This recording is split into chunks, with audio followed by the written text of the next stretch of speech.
And hello everybody, welcome to Trolling with Logic for 7th of April 2013. I'm your host Zulu Fight Runner / Trolling with Logic, also introducing my emergency co-host Sir Strife or Lion Ghost Show. Please say hello.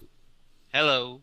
Okay, like I say, we are a live kind of call-in show / podcast.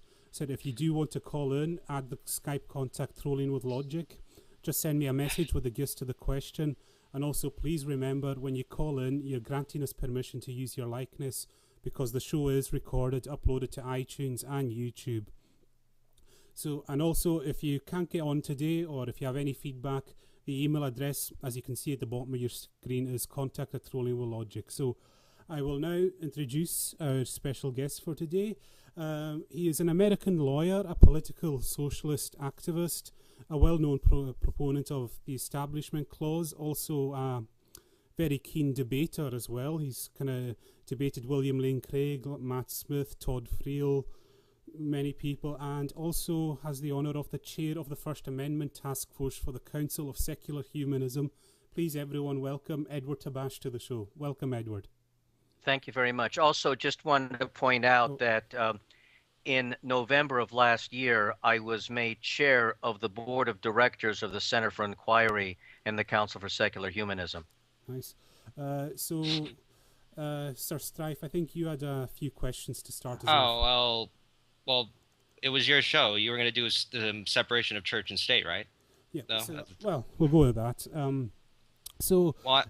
Go ahead. So, like I say, Eddie, you're a kind of lawyer and you specialise in separation of church and state. So can you give us a rundown of what your kind of day-to-day job is?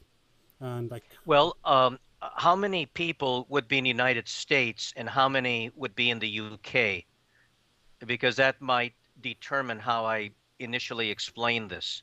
I think we're a very mixed show, so I think play to like a non-US audience would be best. Well, I'm guessing. I would guess most likely British because right now it's 1 o'clock in the afternoon in America. Okay. I mean Eastern. Eastern. Okay. What I would say then is we have in the United States a written constitution that explicitly, though the actual history of it is sparse, yet the framing of the First Amendment to the United States Constitution, even with a sparse record, remarkably shows that James Madison, the future fourth president of the United States, being guided by Thomas Jefferson, the then third president of the United States, explicitly intended for believers and non-believers to be equal before the law, for government to be neutral. Just 4 years before drafting the First Amendment, in opposing religious assessments that would aid all religions in his native Virginia, Madison said, and what has been the consequences of almost 1,500 years of Christian rule? Corruption, indolence in the clergy. And Thomas Jefferson wrote, "It does me no injury for my neighbor to say there are 20 gods or no God. It neither picks my pocket nor breaks my leg." Now, today's religious right wing and the 4.4 people they have on the Supreme Court, as opposed to the 4.6 people we have, take the view that government can side with all religions collectively against non-belief, all monotheistic religions that cannot favor one religion over others, but chillingly, as Justice Scalia has written, that the First Amendment does not protect the devout atheist. And even more extreme is Justice Clarence Thomas, who takes the view that each of the 50 states should be free to have their own official religion. Now, in contrast to this, we show that the final wording, "no law respecting an establishment of religion," means no law even showing respect to an establishment of religion. If the framers in 1789 were interested only in preventing government from favoring one sect over others, but would allow a collective siding with religion against non-belief, they would not have rejected two proposed wordings which did just that. In September of 1789, when the First Amendment was in the Senate before the conference resulted in the final wording, there were two proposals rejected. One, no religion shall be established over any other, and no sect elevated over any other. And yet those were rejected for the broader language. Also, in the months leading up to the drafting of the First Amendment, Madison wrote to Jefferson his fear that the majority would narrow the rights of conscience if given the chance and would deny infidels the right to hold office. Even so, this sets the stage for why today's religious right is incorrect. What I do, also in conjunction with my work as chair of the National Legal Committee of Americans United for Separation of Church and State, is I participate in litigation that does not want to disadvantage the religion of anyone, but wants to make sure religion does not enjoy special privilege. For instance, when we have religious displays on public property, they are unconstitutional. And so there are numerous lawsuits to take down various crosses off of public property. I was very supportive of the litigation American Atheists brought in the state of Utah, where to commemorate fallen Utah State Trooper police officers, they lined highways with crosses. Now, to show you how ridiculous this becomes, many religious right-wing judges, in trying to uphold the display of crosses, will say that the Latin cross is no longer a religious symbol, but a secular one. Well, when was the last time you've seen a Latin cross atop a Jewish grave? So that's preposterous.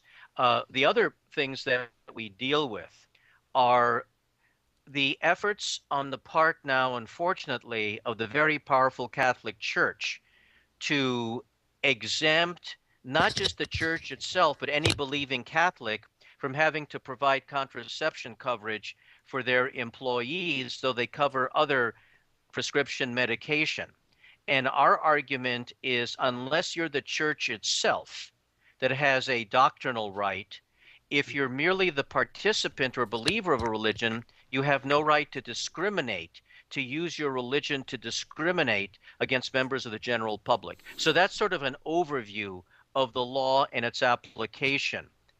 Another reason that I was so fervently involved in the president's reelection campaign is whether there is church-state separation in America depends exclusively on who sits on the Supreme Court. For those of you in the UK, the United States Supreme Court is, as it should be, an unelected body answerable to no one, the justices serving for life. But their interpretation of the Constitution is what the Constitution means. So right now there are 4.6 justices that say government must treat the non-believer equally, and 4.4 justices that allow some kind of preference for religion, with Justice Kennedy being the swing vote. So had Romney won and replaced elderly Justice Ginsburg, for the first time ever, we would have 5 justices to adopt Scalia's view that the devout atheist is not protected by the Constitution. So this is the unique technical aspect of whether or not America is a secular democracy or has theocratic elements to its government. Okay, just going to very quickly introduce Mortimer. Hi everyone, can you hear me? Yeah, we can hear you loud and clear. There Great. was sort of a kind of question related to that. It's from Polly Chaser, who's in the Netherlands. And they're basically asking, why do you feel that the case is in America that so many people believe the country is founded as a Christian nation? That's an excellent question. And I think it's very important that someone from one of the most socially liberal nations ask that question. And this also points out a problem even with liberal countries, which I will get to. Right now, the Netherlands is having a problem.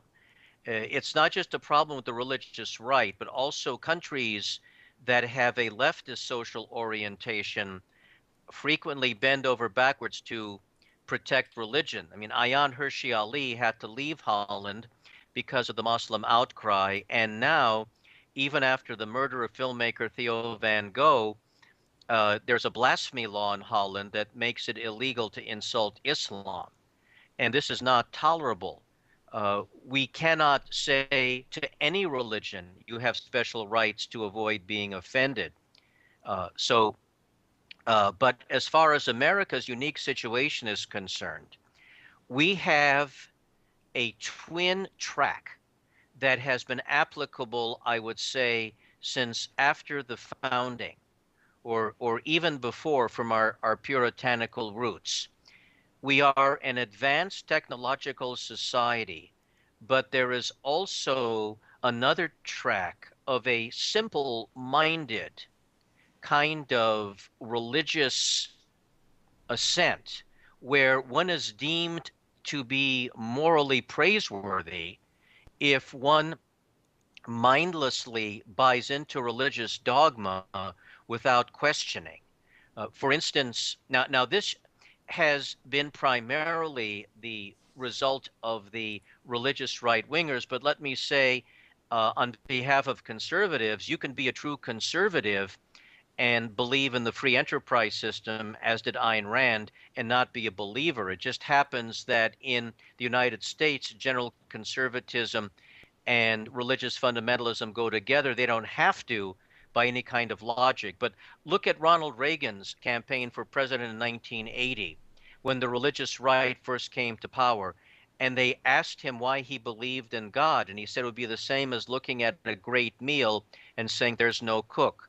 Or George Bush in 2000, when asked who his favorite political philosopher was, and said it was Jesus, and said Jesus told him to run.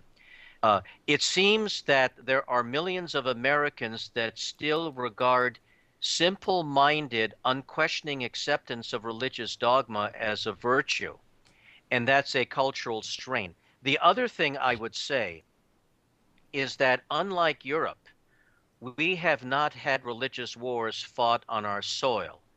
So we don't have a history of bloodshed of American against American. We've had over slavery in the Civil War, but we've never had Americans killing each other because of disagreements over what is to become of them after they die. Can I state something about that? Yep, go ahead. Well, I guess you could say the thing about slavery was kind of a religious thing because they both used passages from the Bible to try to say our side is right and your side is wrong. They tried to do that, the religious fundamentalists on both sides. Yeah, we see there's a difference between religious people each trying to use a religious text to justify something and people killing each other on the same soil because they disagree over which religion is true. But it's not, no, but it's the same religion they're disagreeing on. They're disagreeing on what it says. Right. But they're disagreeing on what it said, but that's not the same as which religion should the government favor. You see, the fight we're having you see, the fight we're having on church-state separation is which religion the government should favor, and should religion generally be able to trump other law, and should law. The ultimate question of church-state separation in the United States comes down to this: should any law be permissibly grounded in religion? Well, I mean, I was just replying to the statement you said that because Europe had religious wars and the United States didn't. That's kind of what I was replying to. But the Civil War was not a religious war. No. There may have been components of motivation. Yes. That's what I'm trying to say. But it didn't compare to decades of Protestants and Catholics slaughtering each other. Well, that happened after the Articles of Confederation were made. It happened, the Protestants and the Catholics were killing each other again. Yes, but I'm just saying that the Civil War was not known as sect versus sect. Yes. Yes, And but so the unique European experience had for centuries been sect versus sect, and also the religious persecutions. On American soil, we didn't have an Inquisition. would you say Salem would be closest? Salem, but you see, Salem would be close, but that was, I'm saying unfortunately, that closest. was not society versus society.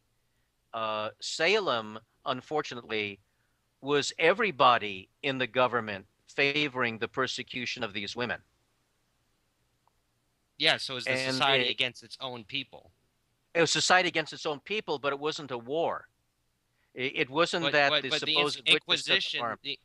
the Inquisition wasn't like a war. It was more of a persecution of, It was a people. persecution, but it had widespread support across many nations.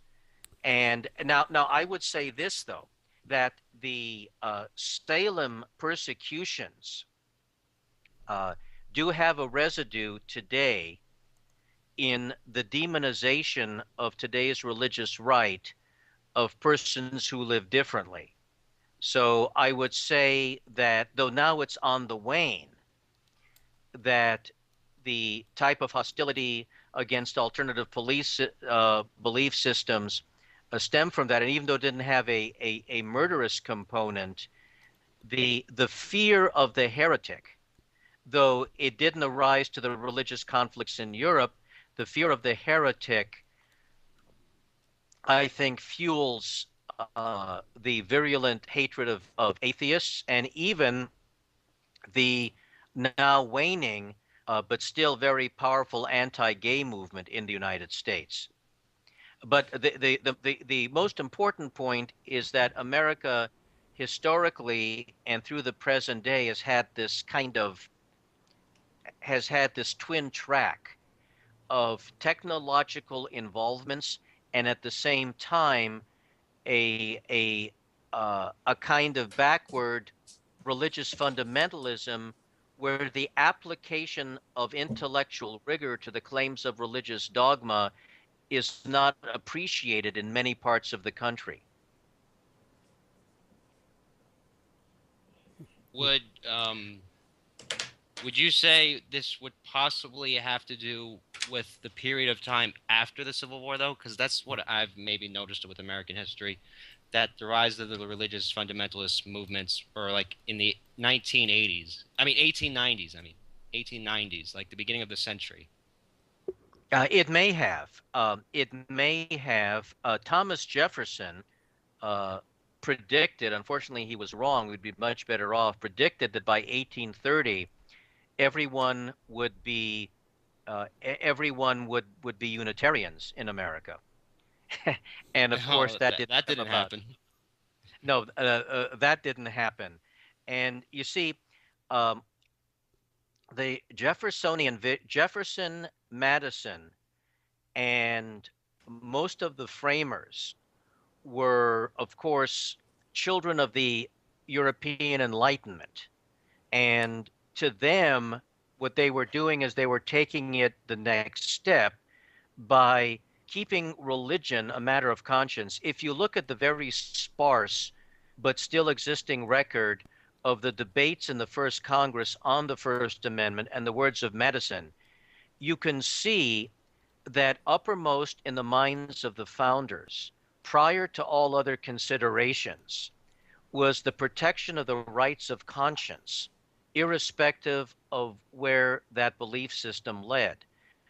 Daniel Carroll, one of the original signers of the Declaration of Independence, in the debate in the House of Representatives on the First Amendment, said the rights of conscience are so delicate that they will little bear even the gentlest touch of governmental hand.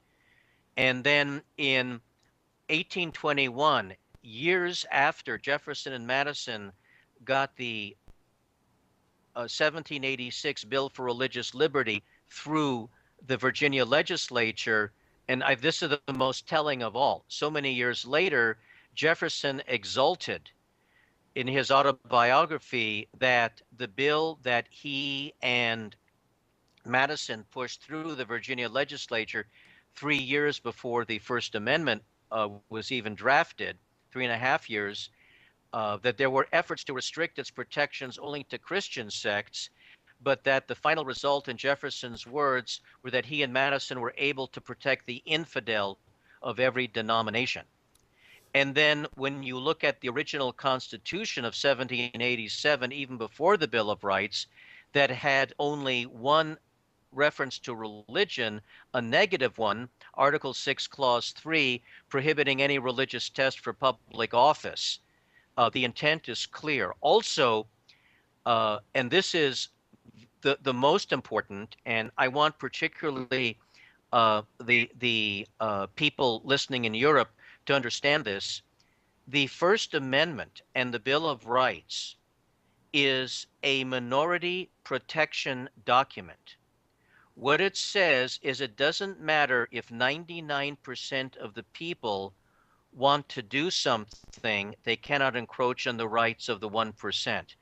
And this is how, from the free speech area, we're able to say, regardless of how offensive, regardless of how unpopular a form of expression is, mere offensiveness or revulsion by an overwhelming majority does not allow for its banning. You can't have, I guess, for example, in Europe would be the best example would be like you can't have a totalitarian regime kind of thing, right? Well, it's not just totalitarianism, it's there's specific things government can't do. Yes. I guess the best example of this is the flag burning cases of 1989 and 1990. At the 1984 Republican Convention, a young man, self-styled radical, to protest Ronald Reagan and his renomination for president, burnt in public his own replica of the American flag. It's not that he tore the flag down from a government building. He bought his own flag and set it on fire. He was prosecuted for desecrating the American flag. Well, upwards of 90% of the American people thought that that should be a punishable crime.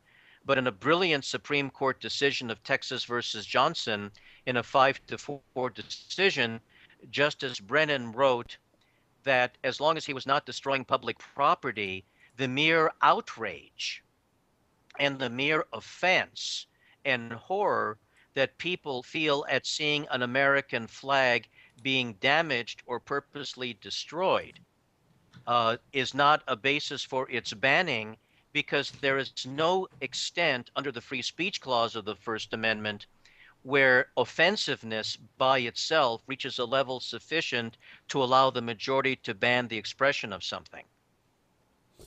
Okay, just going to introduce Lundy very quickly. Welcome to the show, Lundy. Hey guys, sorry I'm late. Okay, no problem. Mortimer, you've been waiting quite a while with a question. Yeah. To go back to the subject of the U.S. Civil War being religious or not religious, I can just bring up an example from Europe to sort of get the difference across. I think for those who don't know, I live in Sweden, and actually I used to live just about a kilometer or so from what used to be a battlefield. Well, it's still a historical battlefield. There's a memorial there and stuff, and that's basically the site of the battle where it was decided that Sweden would be a Protestant nation and not a Catholic nation. And we're talking about a huge battle between Protestants and Catholics. And this is just, I mean, it was a complete slaughter, and the Protestants kicked major ass, by the way. But this one battle, it completely dwarfs the kinds of wars that were going on in Europe around that time. This was, I think, maybe a century or so, well, within a century around the 30-year war, which was basically all over Europe, especially in Germany and France. And it was Protestants versus Catholics. and that's nothing like what the U.S. Civil War was. So I just wanted to weigh in on that. Yeah, because you see, at the end of the Civil War, nobody said the victors, the North versus the South, have now established the hegemony of one religion over another. See, that wasn't the result. Exactly.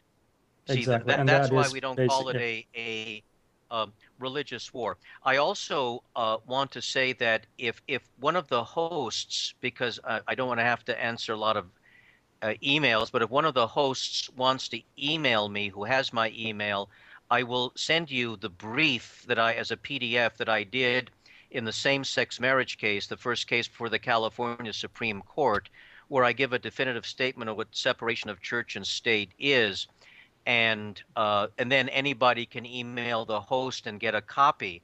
Now, what's significant here is that many of those supporting same-sex marriage argued that under the 14th Amendment's Equal Protection Clause, the United States Constitution, the Equal Protection of All People Clause that was enacted after the Civil War, that one can't discriminate against gay people in any way. I agreed with that, but I took a different approach. I said that since the effort to confine marriage to heterosexuals is grounded in religious doctrine, it violates the separation of church and state and must be struck down, and gays and lesbians must be permitted to marry. So that's also an additional window into how us church-state separationists think. We also, in the 1970 Supreme Court case of Lemon versus Kurtzman, there was a that any legislation must have a secular purpose. That's the first prong. It may not serve to either inhibit or advance religion by its intent, and must avoid excessive government entanglement with religion. See, what we are talking about is neutrality. None of us want religion to have lesser rights. We don't want it to have more.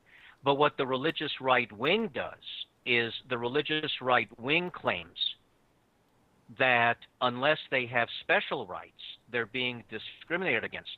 Now, in a particularly obnoxious comment, religious right-wing leader, the preacher Pat Robertson, said that Christians in America are facing the same situation as Jews in Germany.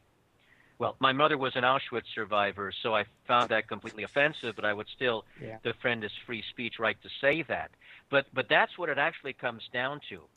Many religious right-wingers want special privilege. They're afraid of equality, and what we want is for the non-believer to have equal rights, but no lesser rights. Let me give you an example of where we church-state separationists stood by a religion, a minority religion, in terms of this equality principle. In the case of the Church of Babaluai versus City of Hialeah, Florida, the City of Hialeah, Florida, passed a law that discriminated only against religion, and it gave the religion lesser rights. What it said was there were a number of people of that Cuban African religion, the Santeria religion, present in that city. Must have been a number of Cuban and Haitian immigrants that brought the religion there, and this was in the 1990s and or 1980s. And they said you can kill animals for any purpose except for religious purposes. So what that means is if you decide just to slaughter a chicken just for no reason, that's okay. But if you slaughter a chicken and say, aha, I did that for a religious reason, then it would be a prosecutable crime. And so we church-state separationists argued that you can't give any religion lesser rights than anyone else. So, I mean, you can see that we are principled here in the way we approach this. Okay, I think Lundy had some questions You were wanting to come in. I had a little bit of a question, and you'll have to pardon me. My voice isn't exactly the best right now. Going back a little bit, you established that in the original Bill of Rights, it was very clear that if 99% of what the country wants to do has to do with infringing the rights of the other 1%, they're not allowed to do that. There is no mob rule in our democracy, which kind of prevents it from being a 100% democracy, which is not a bad thing. So I have to ask, like, in the history of the discussions between the founding fathers and how they established this, how did they come to that conclusion? Like, what was the foundation of that not being allowed to happen? Oh, the foundation was, first of all,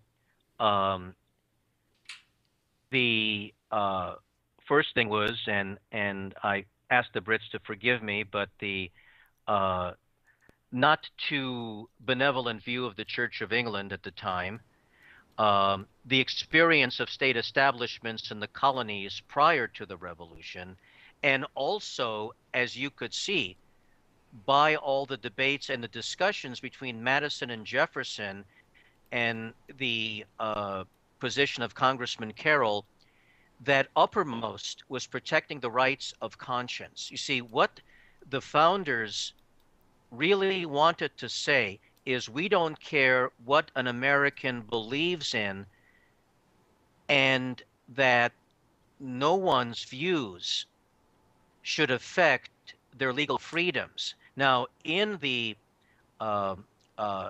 bill for religious liberty in Virginia, enacted by Madison and Jefferson in 1786, you see language to this effect, which shows what they were thinking when Jefferson was assisting Madison in preparing the first draft of the First Amendment. They said our civil rights should depend no more on our views on religion as they do on our views of physics and geometry. So what they were uppermost concerned about, prior to all other considerations, the foundation of the foundation, the ultimate bedrock, was the protection of the rights of conscience of each individual, irrespective of what the belief system was. So that can't mean anything other than the equality of the non-believer, because first of all, they said so openly, and secondly, if your uppermost objective is to make sure that the rights of conscience are deemed so precious and delicate that you have to stay at the hand of government, then you're not going to allow any point of view on matters of religion to result in lesser rights for the holder of those views than someone else. Okay, Lundy, do you have anything to follow up with? Lundy? Lundy, I think you're muted. Yeah, I'm sorry, I was muted. Also, could I add something? For those of you in Europe right now, I would ask that you be very, very vigilant, because like some late night horror movie where the giant monster has been asleep and all of a sudden it comes back to life, I was extremely chagrined that even after the most massive exposés of worldwide, not just child abuse by Catholic priests, but cover-ups at the highest level, that the world greeted the selection of the new Pope as if he were the ultimate celebrity. And those few moments before he stepped out on the balcony, revealing his identity, the entire world was riveted, as if it really mattered which one of their own a group of cardinals chose. So I would ask all of you in Europe, particularly as we now have to be in the United States, to watch the Catholic Church very carefully and to make sure that their efforts to restrict personal freedom and to undo particularly Western Europe's hard-fought secularism requires constant vigilance. It is Absolutely. astounding Yeah, it is astounding that the church receives so much attention and respect after these worldwide child abuse scandals. I Okay. totally agree. Lundy, you had a question there, and then we'll go to a caller. I didn't really have anything to add as far as my last question was concerned. I think it was sufficiently answered. The only thing that I think is just an interesting thing to point out is that generally when the religious argue with atheists, one of the points that sometimes comes up is the lack of ability for a secular morality to actually make any sort of sense of the world. You have to have a Christian morality. You can't have any way. You have no base. You have no foundation to say that this is wrong or that's wrong, or that you can't do this, or that they can't do that. And it seems strange to me because clearly for hundreds and hundreds of years, if not more, and I would say much more than that, this has been done on a regular basis, not just for the founding fathers, but before them.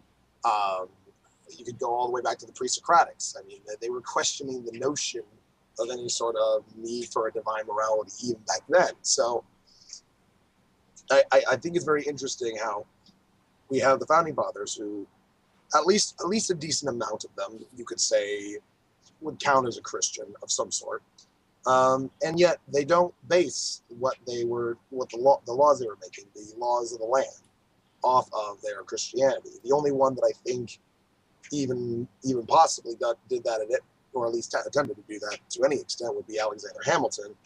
And even then, it was about like one out of many. Well, I think it's a very important point that you raise. Remember that Thomas Jefferson was a atheist for many of the founders. And basically, Thomas Jefferson believed in a founding unknown deity. As he wrote to John Adams in the 1820s, when both of them were well retired from the presidency, of the nature of this being we know nothing. And then in April of 1823, Jefferson, the retired third president of the United States, wrote to Adams, the retired second president of the United States, and said the idea of Jesus springing forth from the womb of a virgin will be classed with the same fable as Minerva springing forth from the head of Jupiter.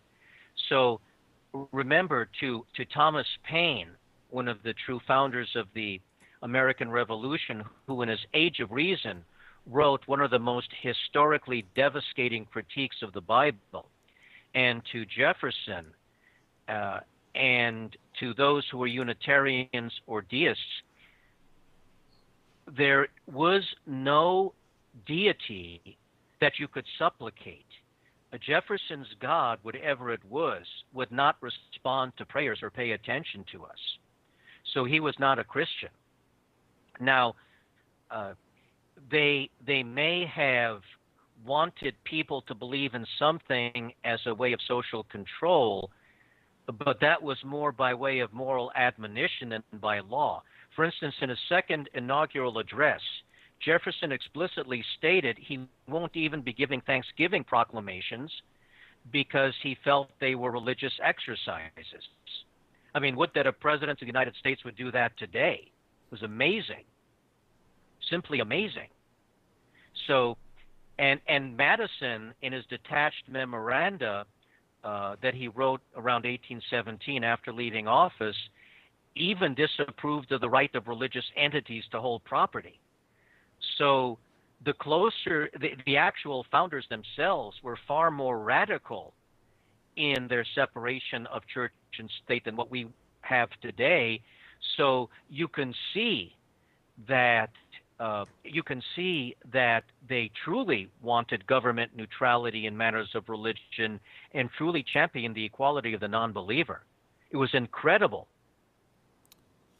Okay, I think we can introduce our caller, Steve. You've been waiting very patiently. Hello. I hope my mic's working here. Yeah, it is. Yeah. Hey, Steve. Right. So, hi. All right. So one of the questions I had was, well, obviously start off in America with this vision of an all-inclusive society. But then as it developed over time, up to the 1960s especially, you've got added coinage, you've got God added to coins and God we trust, you get it added to pledges, etc. And it seems, well, coming from a British perspective, this seems almost comical, just astoundingly foreign, because over in England, instead of the church getting more powerful over time, it just completely shrank. It almost transcended past it. Yet in America, it seems to have just been the central point about politics and law and these debates. And well, to sum up, the question really is just what happened? How did it get to this state? Can I possibly have an explanation? Even though I possibly don't know all of it, but I would say possibly because the enemy then was communism, if I recall, right? Edward, would you agree? Yes. Well, here's the thing. Again, look Godless, at godless the twin atheistic tracks. communism. Let's go back to my twin tracks of American history. The striving for technological advance, and yet that strain of fundamentalism, which has been with us throughout, and that's what leads to this. Now, another example of this is in the past month, we have seen by religious motivation, state legislatures, even though we still have the 1973 Roe versus Wade that grounded a woman's right of choice on abortion in the Constitution, prohibiting states individually from banning it, we have seen in not just the South, but even in the North, in the Midwest, most virulent anti-abortion legislation trying to challenge this law. In North Dakota, banning all abortions, and now Kansas. And these, none of these are done with a. No one has stood up and said, "Well, I'm an atheist or a secular human, but I have a biological, scientific view that personhood attaches at the moment of fertilization." So you also have to understand that there's one unique kind of dangerous silliness in America. No society is more almost like 12-year-old boys childishly preoccupied with sex simultaneously with looking for ways to restrict sexual freedom. And the way this comes out is when you see some of the most arch-religious, fundamentalist, high-ranking politicians having had extramarital affairs or dalliances with women for pay. So it is, I would say, a kind of adolescent sexual immaturity that results from the interplay of the normal biological development of people along with the strain of religious fundamentalism that gives rise to this American spectacle of being more enamored of sexual scandal than anything else, at the same time as large numbers of Americans want their legislative bodies to ban all sorts of avenues to sexual freedom. Okay, Steve, does Right. that... Thanks a lot. All right, Cheers. no problem. Thanks for your question. Yeah. Shall I just end the call or? No, I'll remove you. Don't worry. Okay. All right, thanks a lot for your question. Lundy, do you have something to come in with there? Yeah, I do. As far as the whole abortion debate goes, I always find it interesting. Whenever that comes up, it's such a convoluted subject when you let people come up with all the reasons that they do. But I think a lot of the anti-abortion rhetoric tends to be centered around, I wouldn't say necessarily religious notions, because you will find your atheistic pro-lifer at some point. I just find it very interesting because whenever I engage with this, the general notion tends to be centered around what makes someone a person. When does someone become a person in the world? When are their rights starting to be protected as persons in the womb? And to be honest, I just find it extremely strange. Like, before I give my opinion on it, what exactly would you say your take is on the entirety of the debate? Well, first of all, I think on rare occasion, and it happens, that you might find a person who has no belief in a supernatural being who will have differing ideas of when a fetus should be entitled to the full protections of a human being. However, I don't think that you will find non-believers saying that at the point that sperm meets egg, that a person comes into being. So when you have, for instance, efforts to ban stem cell research, and there's even an admission that a soul enters at fertilization, or saying that you can't even have post-fertilization means of birth control, such as IUDs or certain types of birth control pills that prevent an already fertilized egg from attaching to the uterine wall. When you have those types of views, which is what characterizes much of the state legislation, you're not going to find very many secular people supporting that. So I also think, once again, that you don't find on a nationwide level or even in the states major anti-abortion organizations in their leadership or foot soldiers consisting of other than the religious. So the debate is still tarnished, if you will, by religious doctrine. Now, a step forward would be if all of these subjects could be debated without the taint of religious dogma. But you see, the problem that we have in America in terms of church-state separation is when someone says, my religion tells me what my neighbor wants to do is wrong, so I want the police power of the state to forcibly stop my neighbor from doing so. That's see, this is the core of what we're dealing with in today's discussion. And that's what I believe is unconstitutional. Okay. Lundy? See, my whole thing, like, aside from the religious aspect of the soul enters the fetus at conception and all that kind of stuff. No, you know what? I'll discuss that too. I've looked up a lot concerning the history of the abortion debate, and it seems to me that if you want to say, firstly, that the soul or personhood or whatever starts at conception, that's a very vague thing to say, because conception medically takes at least 24 hours to even take in the first place. So that's a 24-hour period that you can't actually nail down a particular moment in time in which it happens. If you want to say, oh, well, it happens after that. It happens after the 24-hour period. Okay, well, what about like the 2 to 4 weeks, or maybe I think it's maybe 4 to 6 weeks that happens afterwards, in which the fetus starts twinning. What about that? What happens in that point?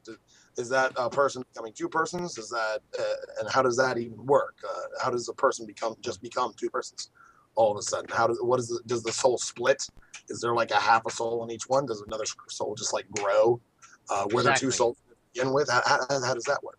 And then you have the notion of I forget exactly what the phenomena is called, but later on throughout the gestation period, sometimes a twin will eat another twin.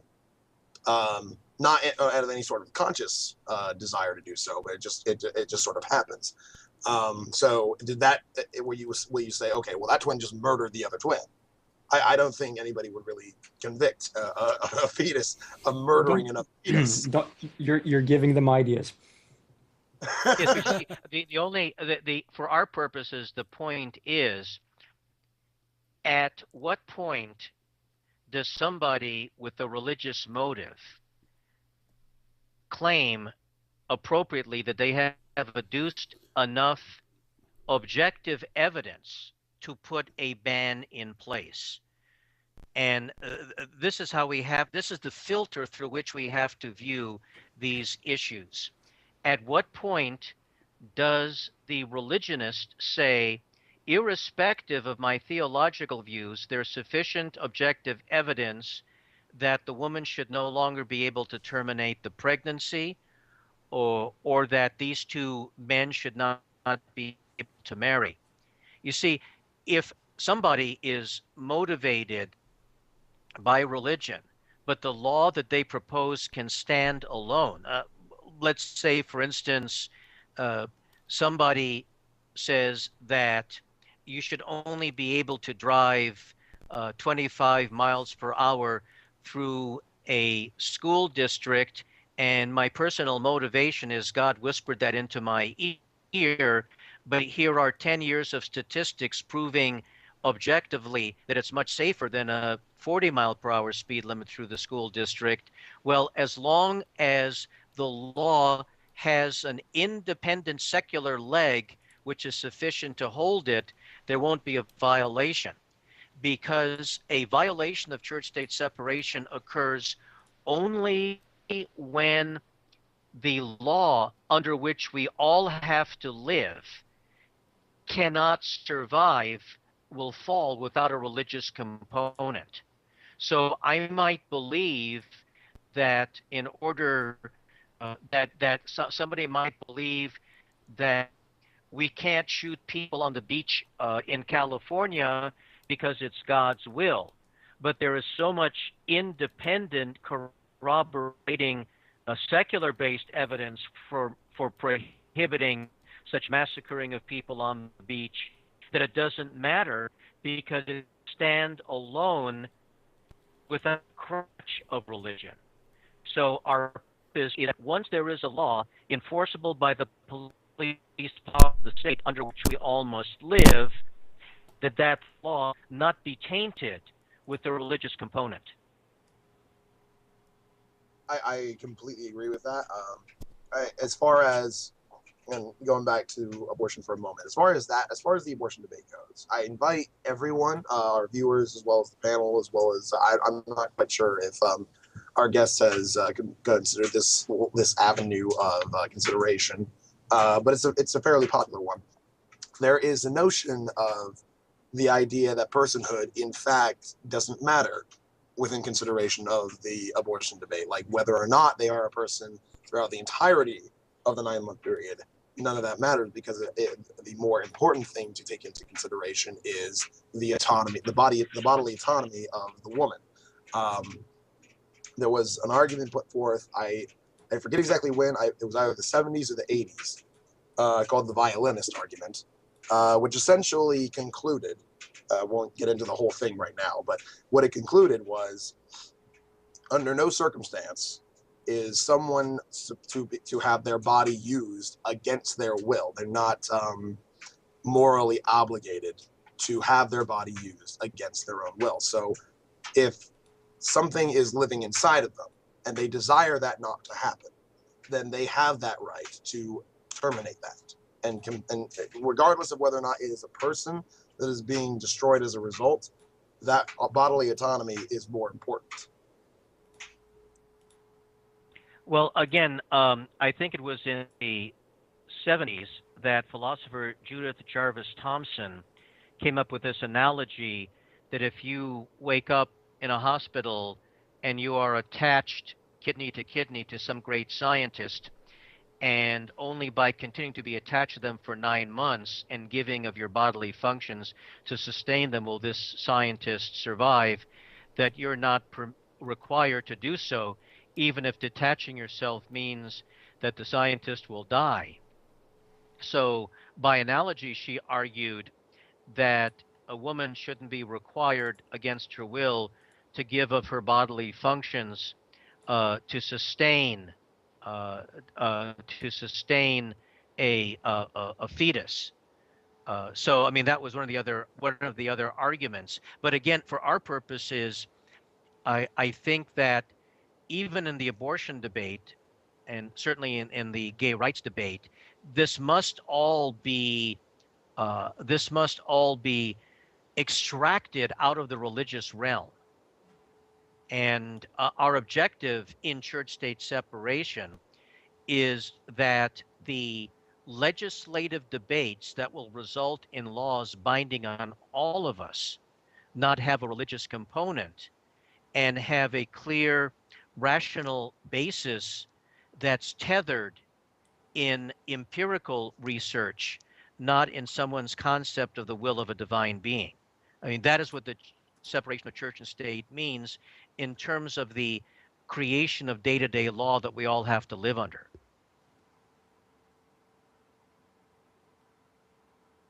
All right. So, as far as the abortion debate goes, I personally agree that any sort of religious notion of when the soul enters the thing, none of that really matters to me. Even if it was the case, I will grant absolutely every premise that they want to give. Like the soul enters the fetus at conception. Sure, why not? We'll go with that. Still doesn't matter. In the long run, still doesn't matter because the analogy that was given. You are not forced to use your body to sustain someone else. It does not matter if it is alive. It doesn't matter if it has a soul. All of this is completely irrelevant to the notion as to whether or not you are forced to allow someone to use your body against your will. And I would say that's probably the more important notion. I will say this: there was an interesting counter argument given. I don't know the source of this argument, but the argument essentially goes, say you're a person and you're standing on the balcony of of a skyscraper, and you get a call from your boss to come meet him because he's thinking about giving you a promotion. And if you don't go at that point, then you won't get the promotion. So all of a sudden, someone from the floor above you falls off of his balcony, and he grabs onto your arm to save himself, and he's now using your arm to keep himself alive. Now, at that notion, would it be morally permissible of you to just go get off me, and then just kind of sweep him off and let him fall, and then go do your promotion thing? That's kind of an interesting question to me. How long? It's an interesting question. Well, but the point is. I mean, first of all, holding onto your arm is not the same as eating off your biological processes, but at least that kind of debate, however you resolve it, can be solved by other than religion. You see, I don't have all the answers as what the law should be on every point. My only purpose is to argue that whatever the final legislative resolution that is binding a given society, religion should not be a component of it. So for our purposes, let's say that there is a legislative body made up completely of thoughtful atheists. They won't all agree on every single issue. Let's say that there is a thoroughly atheistic legislature in California and a thoroughly atheistic legislature in New York. Well, the laws may be different. For our purpose today on church-state separation, what we are trying to do is to say that whatever the ultimate result is of the law we all have to live under, even if that result is unpredictable, religion cannot be a component of it. Completely agree with that notion. All right, so we're in our second hour right now. We've had a few questions from the panel, not the panel, but the audience, concerning your past debates with other people. The first question was concerning this, had to do with could you share your personal experiences with your debates, such as with Inwigan and Swinburne? Those debates were specified as to what exactly went into that. What's your personal take on what happened there? Okay, let me focus in on Professor Swinburne of Oxford. Reputationally, he is perhaps the most respected Christian philosopher in the world. But what I found was the sessions that he made thoroughly honest, gave me various openings. For instance, when he conceded that moral standards may exist independently of a God, that was an opening. His very honest admission of evolution, plus the fact that hell is not eternal. The one thing which surprised me is that in our debate, he did not he did not defend his Bayesian theories on the probability of his supernatural claims.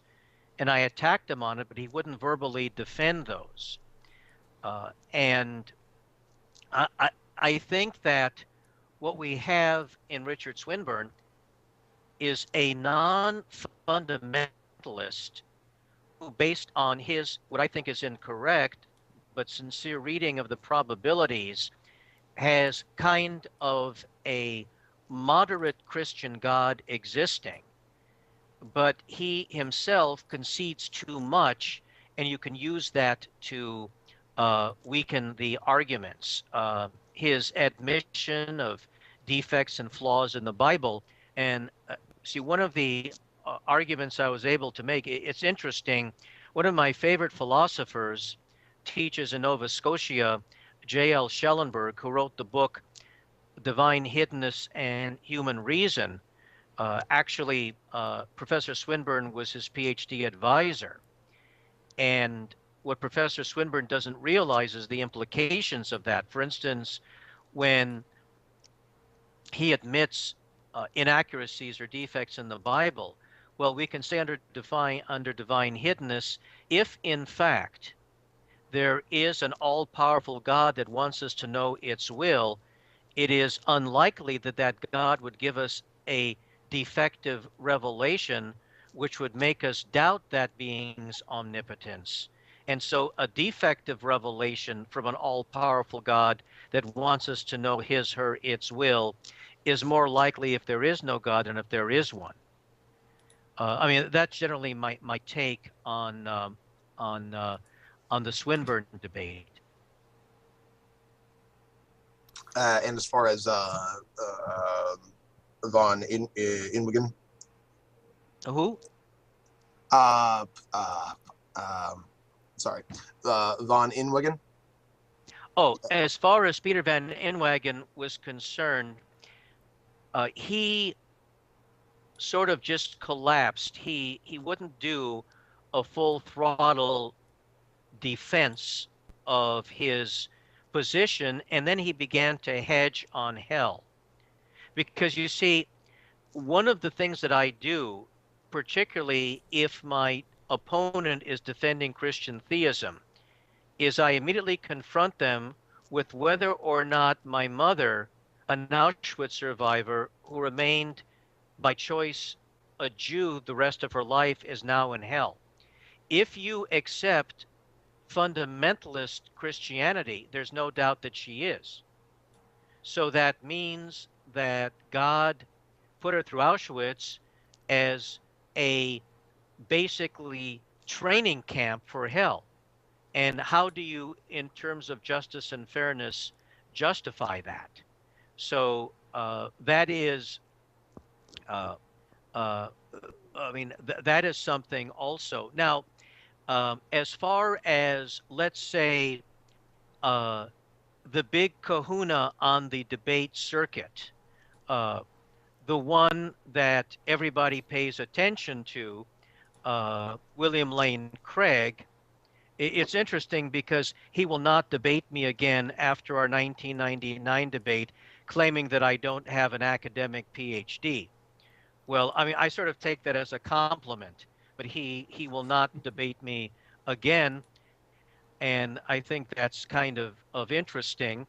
But what I would say, in order to debate Bill Craig, you have to, of course, counterpoint. You have to fire points out as rapidly as he does, but yet with his signature move, the Kalam cosmological argument on first cause, when he first disdains the notion that you can't have something from nothing, and yet God created something from nothing, it just takes it back a step. Also, if, as he claims, time and space came into being with the Big Bang, then how do you have cause and effect so you can even speak of a cause of the universe if there's no time and space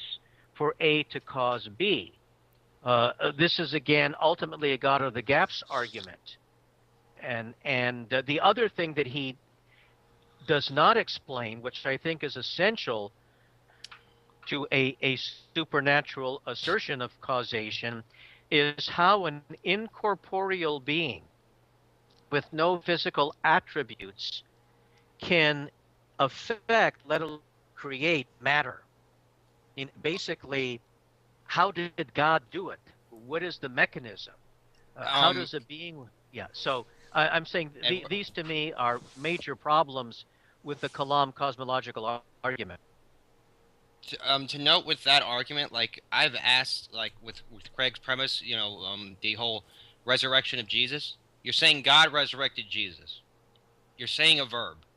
What mechanism did he use? Kind of the same thing like you just said. What the mechanism did God use to do the universe, right? Like, they say God can do things, Yes. but they don't say how he does it. They Exactly. think that's not an answer, it's ignorance. Because you say, well, Zeus did rain. Okay, how did Zeus do rain? It's not an explanation, it's just an assertion. My whole Yes, thing now, sorry, go ahead. well, for instance, when Craig will say that the empty tomb is actually more explainable on a supernatural resurrection than on a natural cause, that's special pleading, because in no other case, in no other instance do we have that. If there is a noise in the attic, and for 5 years we all go up and check, and we can't find a physical cause of the noise, and yet it's there consistently 5 years, every day at 5 p.m., the same strange noise, we run up to the attic and can find nothing, no one would accept my argument that gremlins from the fifth dimension were the cause of that, because I would still demonstrate how a supernatural event could cause something. Well, obviously, a stolen body is much more within the realm of what happens in the physical universe than a supernatural resurrection. You know what I remember? If I remember correctly, he is. Okay. I mean, he basically. What? I was gonna bring up, like, I remember vaguely the Bible mentioned a scenario of Jesus getting his body taken by, I think, 2 grave robbers, I think it was, or something, and then buried in a ditch later. I think that was in the Bible. Can someone verify this? Yes. Well, whatever Like it is, that, like that. Bible, but What? maybe in some of the apocryphal literature. I don't know.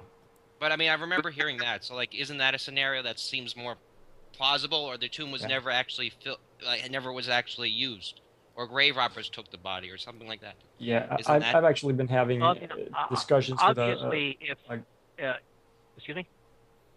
Yeah, I've actually been having a discussion recently with this guy who's been trolling one of my videos. I'm gonna give him the benefit of mentioning his name, but he's on about this whole empty tomb thing and how well all the naturalistic explanations can be discounted. And basically, my point of that is that, so what? That leaves us with unknown naturalistic explanation as better than its magic anyway. Could have been there was no body in the tomb to begin with. Could have been just a story. You know? Yeah, exactly. And ultimately it doesn't matter, because even if I can't explain it, it doesn't follow that there was a resurrection. I will accept that as a possibility when it is demonstrated that a human being can be dead for 3 days and come back to life. Until that's demonstrated, I don't care what they bring up.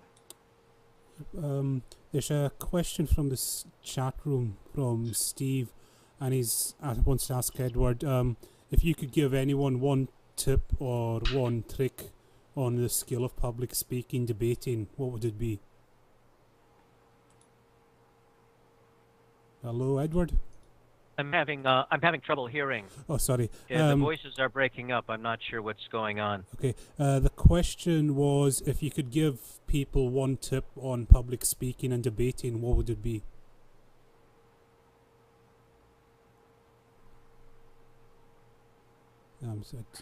Are you there, Edward? Can you hear us?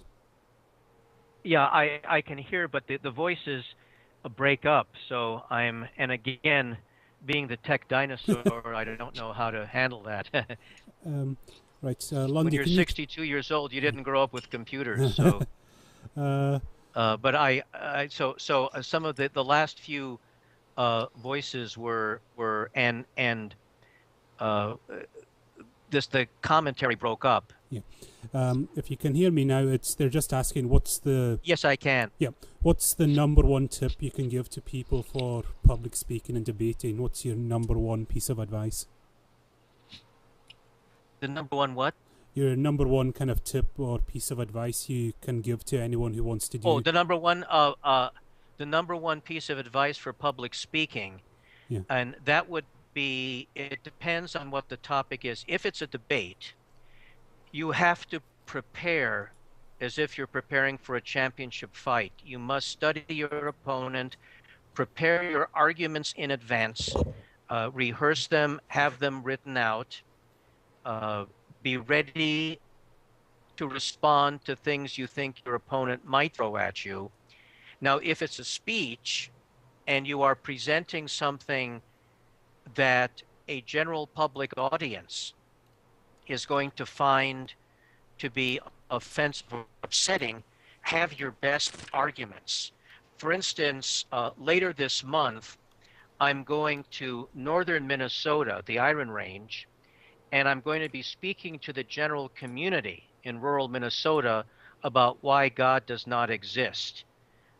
My intent is to come on with very, very strong arguments, but to begin with the admonition that in no other area would someone accept supernatural claims. So I want the audience to ask themselves why religion should get a special pass, using my analogy of the gremlins in the attic. And then I'm going to ask the audience to give my arguments a fair hearing in light of the overwhelming evidence in our daily lives that the world is natural, not supernatural. And even if they disagree with me ultimately and still cling to supernatural theological beliefs, to make the effort to view what I'm saying as just an alternative to their views that they may want to argue against, but that does not deserve a blast of hostility, that basically see us as two scientists arguing about the best way to send a rocket to Mars, even though we're disagreeing. And that would take out some of the charge, because you see, we atheists, particularly in America, have a two-pronged problem. We have to first present our arguments to the general public, but there's something else. Before we can do that, we have to persuade overwhelming masses of the American people that it's even socially appropriate for us to present those arguments. Many people are hostile that we atheists are even intellectually attacking religious beliefs, let alone giving our arguments a fair hearing. So we have a double hurdle. Okay, Lundy, who's got the next question there? For me, I just Kalam in general. I know this is kind of going a little bit off topic here, but Kalam in general is something that I like to address. I have a huge issue with Kalam, and that's that whenever it's attacked, at least in a non-scholarly sort of setting like YouTube or any blog entries or anything like that, in general, I've witnessed Craig respond to people who are not, his fellow scholars, and it's always very uncharitable. It's always very rude. It's very very bad. And there's a notion that there was an argument that was given essentially that all things that exist are made out of pre-existing material. There is no thing that is actually caused to exist in the same sense that the universe is caused to exist, because all things that are caused to exist these days, or at least as far as we've ever observed and are from material, creatio ex materia. So the issue is that everything that begins to exist as a cause seems to rely on the ex materia causality. Meanwhile, we have the universe. There was no universe stuff to make a universe out of prior to the existence of the universe. So exactly how is this done? This is creatio ex nihilo, and that's a completely different creation than that's a completely different type of creation. It's a completely different type of causality than anything that we've ever witnessed in the first place. So it seems to me that a lot of people kind of miss the sort of I would say you could call it an equivocation fallacy that Craig employs in his Kalam cosmological argument. But I just really want to mention this because this annoys me, because he's addressed this critique in the past, but he hasn't actually addressed the critique. What he did was he said, there's this notion going around where a lot of people are saying that nothing ever begins to exist because it's all made out of pre-existing material. And I think, what is wrong with these people? Have I never begun to exist? Was there not a moment in time in which my mother's egg and my father's sperm met and I was certainly created at some point? I believe that's exactly what happened. I agree it began to exist, so of course things begin to exist. He doesn't address the actual issue. He addresses this beat up straw man. Straw man, yeah. Actually trying to say. Yeah. And that seems to be the only thing that and when he does address this issue, because this has been brought up to him in scholarly works before too, he already admits that he doesn't have an answer for it. I think it was a debate he had in the 1990s. I can't remember who it was with, but they brought up this notion. They brought up the notion that creatio ex nihilo doesn't have an actual causal chain. It has there's no philosophical definition or any other definition that is in any way coherent that can explain how something is created from nothing. And Craig's response to this was, well, that sucks for philosophy, because that just seems intuitively true. So that's got to be true. I don't care that there isn't an actual coherent definition, but that's just what we're going to have to go with. Like, as soon as he actually addresses the actual argument, it seems so much weaker from his position, but he rarely does. And I think the reason, and this goes into a little bit of stuff that I can't possibly substantiate because I don't know Craig's mind, but I think the reason for this is because he understands as soon as he gives that concession, Kalam seems much, much weaker when you just say, well, you just got to have to rely on intuition. Yeah, none of it makes any sense through any sort of definitions that we use, but you just got to rely on your intuition. It just seems easier to picture that the universe was created in some way than that it wasn't. That's really what he relies on, and that is the most like convoluted bunch of rhetorical crap that I've ever seen. Like, our failures of intuition in order to grasp physics it's a phenomenal thing. It happens all the time. So to actually rely on that to justify a premise is, to me, mind blowing. I mean, Well, I would say I mean, these are very, very profound points that you're making. I think that if we're looking for scholarly work book by our people, as it were, trying to address that. Lawrence Krauss's book, A Universe from Nothing, I believe is an effort to deal with this whole question of nothingness. Before I forget, because we were talking about government and religion, since I rarely have the opportunity to address a European audience, before I forget, I would really like to urge all of you living in European nations, particularly the UK and the Netherlands, to begin to agitate and get together with other non-believers and begin to lobby for a repeal of all blasphemy laws from your nation. Because even though they have a benevolent intent, they're the worst kind of paternalistic types of laws, somehow believing that now particularly, and this is a flaw not of right-wingers, but of liberals who should know better, believing that Islam deserves some special insulation from criticism, and that rather than telling Muslims who move to your countries, you have to abide by our laws of free speech and the free marketplace of ideas, by saying, no, you and only you will get special insulation, or only religions will get special insulation from being offended. It is a legislative, legal privileging of religion that has absolutely no justification. So I would urge those of you in European nations with a blasphemy law that protects one or more religions from being offended to work for the repeal of those laws, because that's not only a crucial element of church-state separation, it is an integral factor of preserving free speech.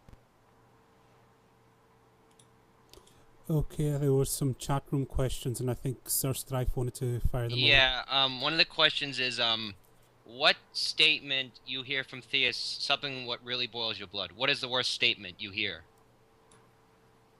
Well, it's hard to pick out from among so many of them, but I think that one of the worst is, you can't prove God does not exist.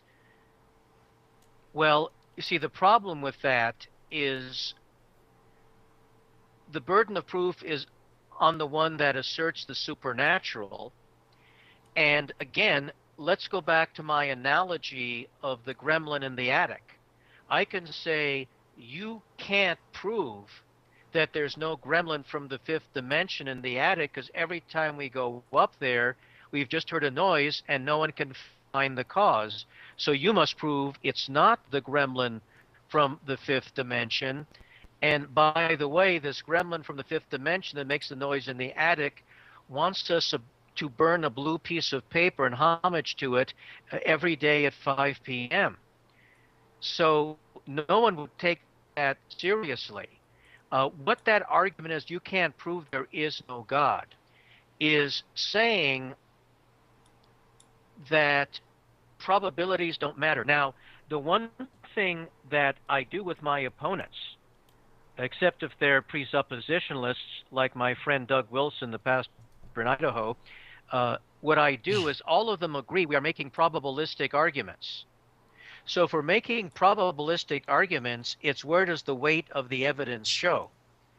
I believe that the weight of the evidence for the physical universe makes it far more likely than not that the inexplicable noise in the attic does not come from gremlins from the fifth dimension, and that the evidence for naturalism makes it equally more likely than not that God does not exist, with all the arguments we have, even though we're not going to do a 100% absolute proof. It's not necessary. We don't do 100 absolute proofs. So again, it is the theist trying to place God in a separate category of a more lenient proof requirement than any other paranormal claim. That, I think, is the most aggravating. Also, I would say, to further expand on that point, What would you say is the most irritating argument you hear from a theistic position? Well, that does The double most, the most, duty the as most that also. the most aggravated one, I guess. That also would be it. You can't prove that there is no God. That would also be it. Another one is, how can you be good without God? The very notion that your moral values have to be tethered in a supernatural being in order to be reliable. I think that's a major one. Another aggravating one is the fine-tuning argument, where you're basically splitting atoms with your opponent. I think there are many answers Ironically, to that. I saw that with Slick. I mean, this was maybe before Strobel, but he was quoting what Strobel made a video of. Has anyone seen that video with the ruler where he says, you know, if you had a ruler, Yeah, we've seen that.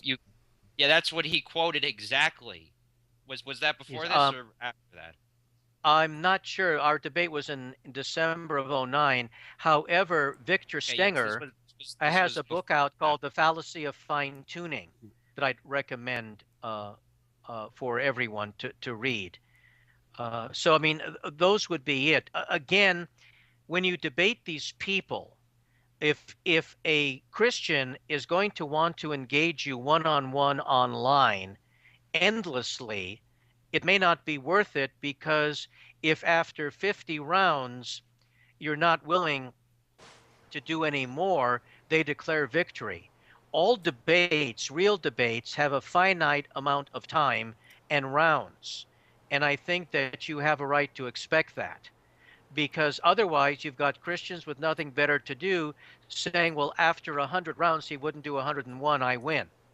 You have to watch out for that. Also, we atheists have just as much right as the theists to persuade people to our point of view. So in terms of the pragmatic characteristics of persuading people, I think it's good to confine your debates to audience view debates where you have a chance of reaching people, rather than endless emails with the Christian apologist who wants to doggedly wear you out. Also, what do you think of the Gish Gallop? The Gish Gallop? The Gish Gallop, in case you're not exactly aware of what it is, it was a technique that was popularized as far as rhetorical technique in debates by Dwayne Gish, of creationist fame, or rather infamy. Is it the Roadrunner tactic?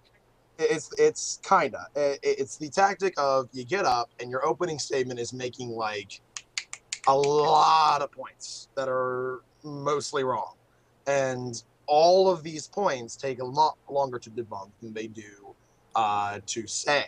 So inevitably, the next person is not going to be able to debunk all the points, either in their first one, either in their opening or in their rebuttal, which is the rebuttal is generally when they do that. And as a result, when they're not capable of debunking all of the points, the other debater who performed the Gish Gallop, so to speak, will get up and in their rebuttal say, you will notice that I gave several points on this, and this that were not addressed. That were not addressed at all. Yeah, they'll do that a lot.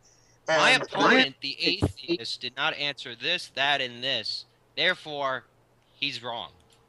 Well, I have to talk to old Dwayne because he stole that from me. Because in my debate with Swinburne, after the opening statements, he said, well, you can't expect me to respond to the 101 points he just raised.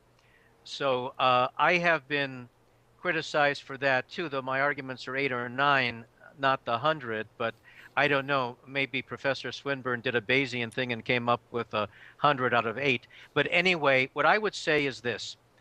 Obviously, even Bill Craig has 5 and sometimes 6. So what you can obviously do is you can tie many together. For instance, if absence of evidence of the supernatural does double or triple duty, say that. Or you can, if they all have, let's say that there's he hits you with 15 arguments. But in clusters of 5, there are similar defects which are applicable to 5 of them. You can do it that way. Or you can just mention that it's impossible to refute all of them in depth, and that a debate cannot possibly be won just because the person in the opening statement is able to volley out more. You could point out that if you were debating Mr. Gish and you had the opening statement, you would have brought up 200 points, not the 100 he did, and he couldn't have responded either. You see, again, you can bring that down to common sense. So it should be applicable across the board. So basically, you can argue that what Dwayne is saying is the debate is over the moment whoever gets the opening statement is able to volley a larger sheer number of arguments than can be responded to in rebuttal. And that can't be how a debate is won or lost.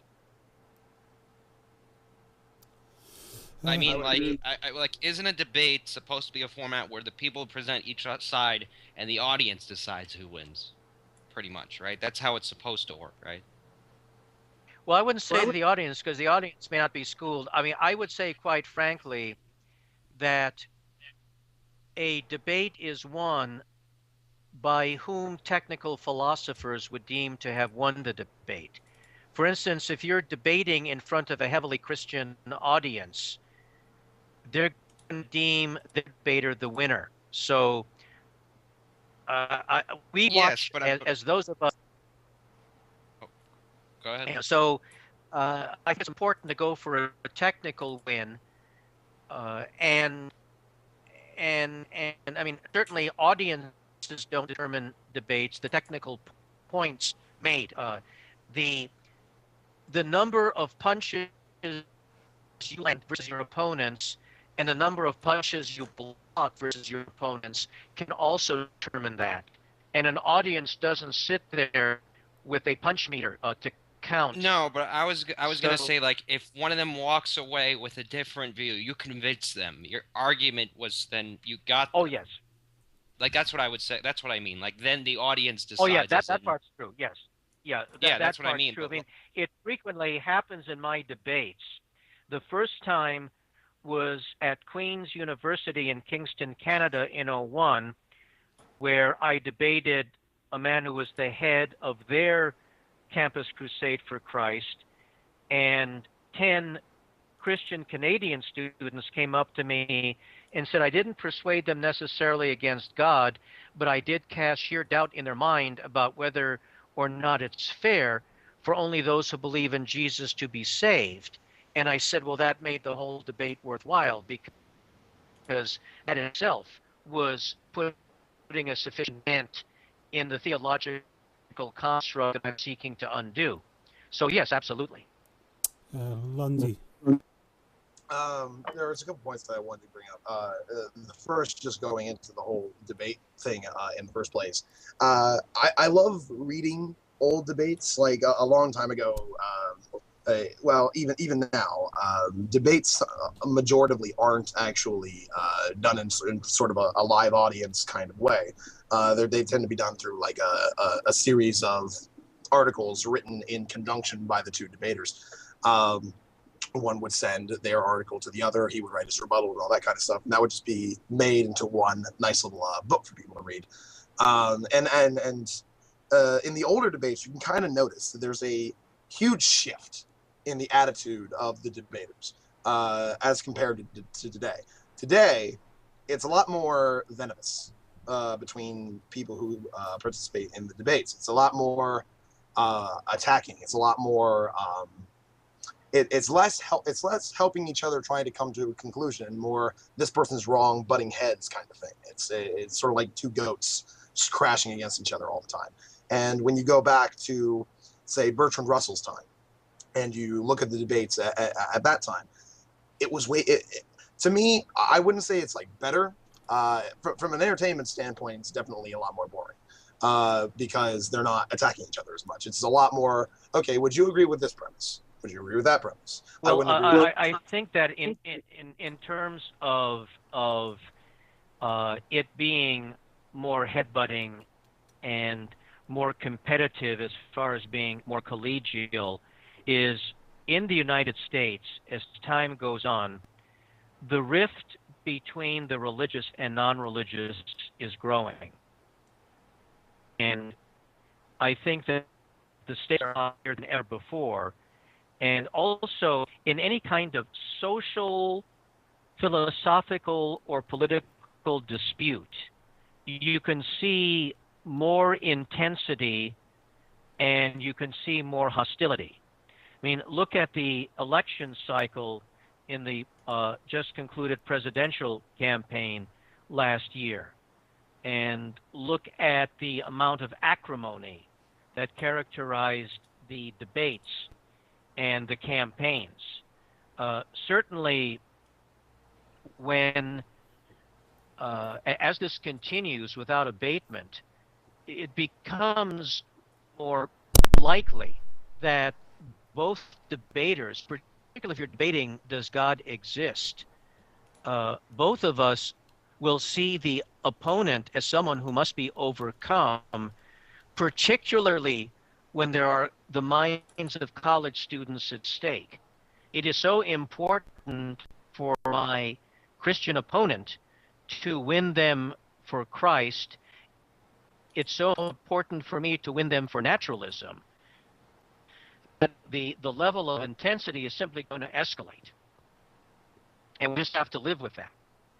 And the thing we can do is our side just keep refining our arguments. I mean, I've always said the only example of infinity I've seen is the amount of patience one has to continuously prepare for debates. The only other point that I wanted to bring up, and this goes back a good while in the discussion, was when a theist brings up you can't disprove God. Those theists, I don't think they pay attention a whole lot to Billy Craig as much as they think they probably do, because I've seen interviews with Craig being told, hey, it's kind of hard to hear you. You're breaking up. Yeah. Terribly sorry. It might have something to do with my connection here. I'll just close a couple things. Is that any better? Hello, Edward? Can you hear me any better now? I hear him. Yeah, I can hear now. Okay. Evidently, the people who say that you can't disprove God are not big fans of Billy Craig, because when you watch interviews with Craig, and he's asked the question, like, what do you say to people who say that you can't disprove God? You can't prove a negative, so to speak. He'll say, well, that's obviously absurd. You can always prove a negative. I can prove there isn't an apple in my hand right now.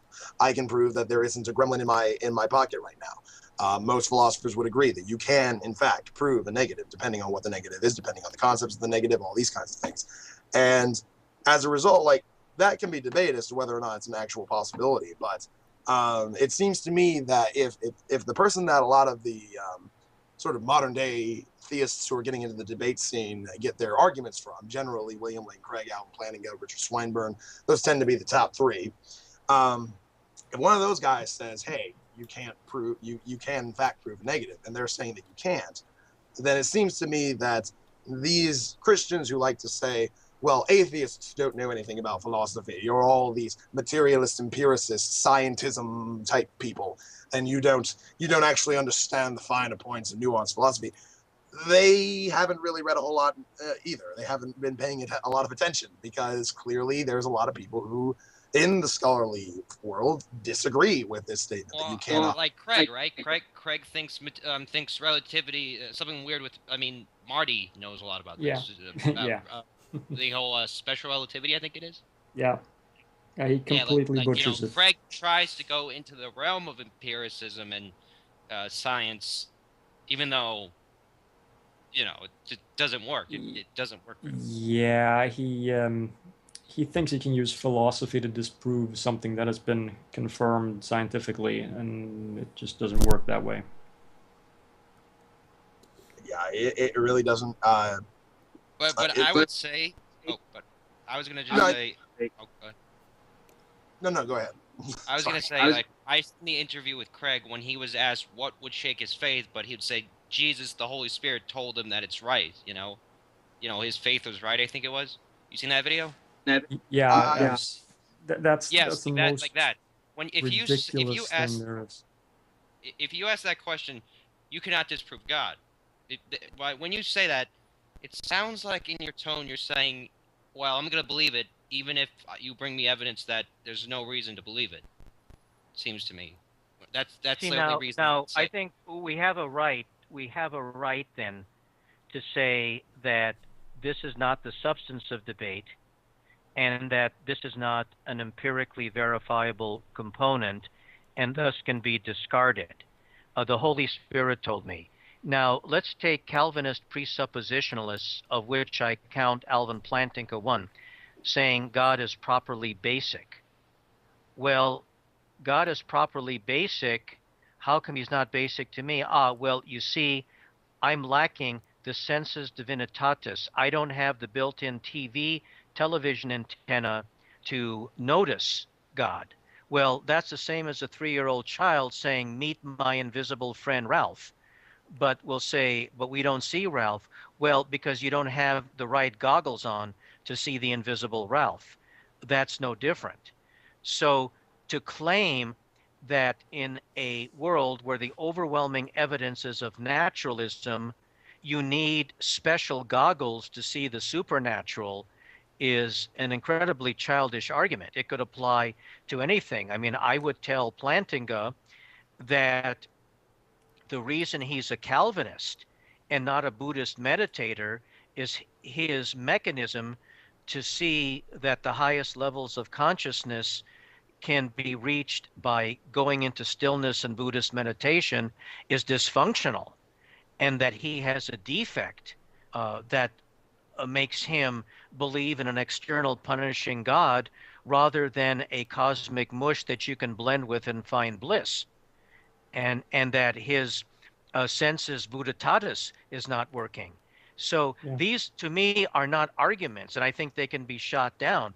Basically, what it is whether it's Craig's communicating with the Holy Spirit, God telling Bush to run for president, Plantinga's sensus divinitatis, they all come down to this, which is I have a direct communication with the divine, which even though I can't prove is real and is binding on you.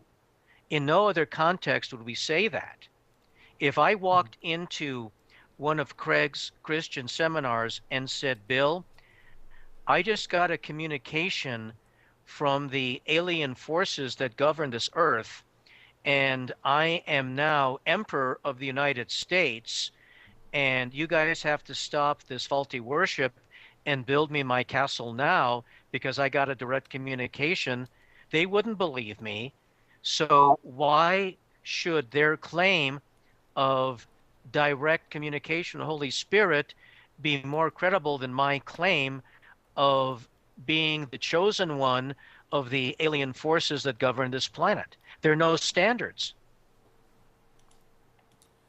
There's no falsifiability.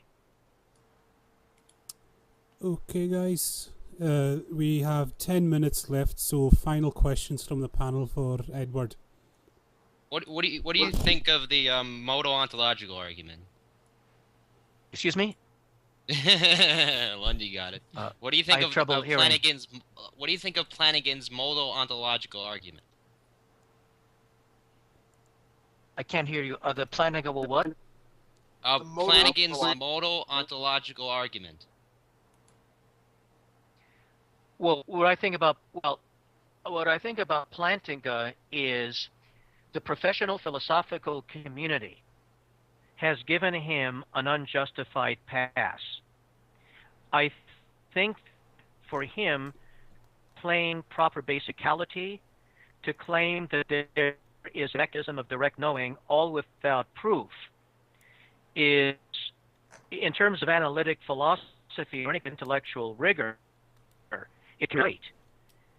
And it's basically saying that what he believes is so basic, it doesn't require any proof, even though it's an assertion about a supernatural being and the will of that being. Well, that can apply to any paranormal being. It can apply to space. I'm speaking of his ontological argument, his modal one, the one that pretty much Craig uses. I mean, everybody uses it pretty much. I think it is.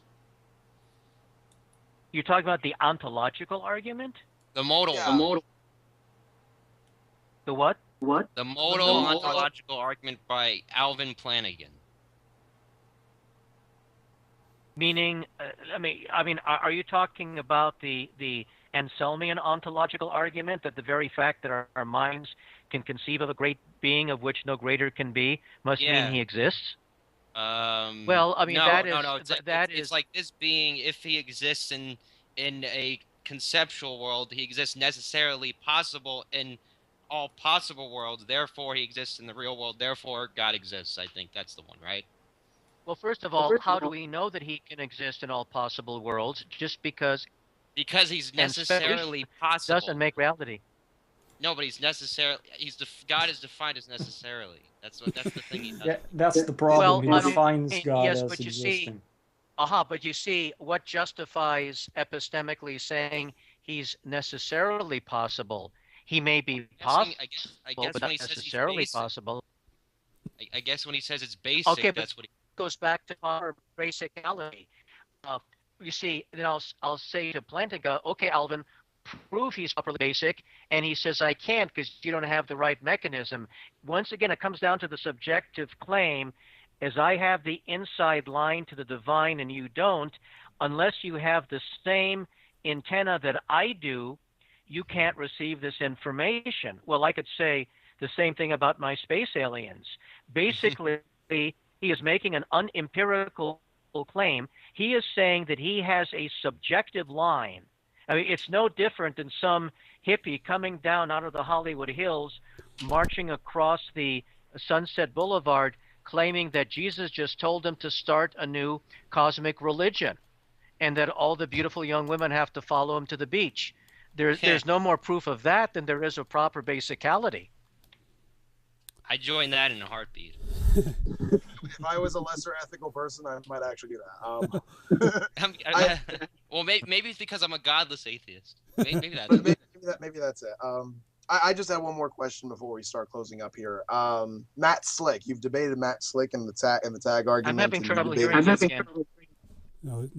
Terribly sorry. Matt Slick in the tag argument. Yep. Lundy, I think we're getting feedback from you. Right now? No, not now. So try asking the question again. Okay. You debated Matt Slick in the tag argument. You debated other presuppositionalists in the past. Just what is your advice as far as approaching these kinds of arguments? The presuppositionalist arguments, the tag argument, all these different variants. First of all, what you do with the presuppositionalist is you don't concede it. You don't debate them on their turf. You say they have no epistemological right to dodge evidentiary arguments. And you launch into your evidentiary arguments the same as you do with proper basicality. If you can't in any way prove that you have this insight, if you can't prove that you have this divine connection that gives you infallible truth. I mean, basically, the Pope is saying, when I speak ex cathedra, I'm infallible. We say, prove it. Prove that because you were chosen by your fellow cardinals, that the ultimate force in the universe infuses you with interpreting its will without mistake. You prove it. We don't have to accept that. Give us evidence. It's the same thing. It's the same thing. It's also a form of argument without evidence. So the Vatican is saying, when a group of our cardinals choose one of their own, the ultimate force in the universe infuses that chosen one with an unmistakable ability to convey the will of God. Well, prove it. The burden of proof is on you. And if so, someone says the fact that we can merely think and reason means the Trinitarian God exists, will prove it. What are the connections? It's a bald assertion. I can say the very fact that we can reason and think means that cortical neurons and synapses are functional in the human brain, which is indicative of the fact that consciousness will cease when the brain dies and there's no soul and there's no life after death to go to heaven and hell in the first place. Refute that. You know, again, so you don't allow them to take evidentialism out of play. You use evidentialism to knock down their claim of not having to go through proofs. You know, once again, anybody, I mean, you know, there are gurus throughout history that have done very well by claiming a special channel to truth that their disciples will benefit more for than anything else on the planet if they follow that, because this person is the most divine. This person is the most realized. This person has the best inside track to the will of the divine. And you put them to an evidentiary proof.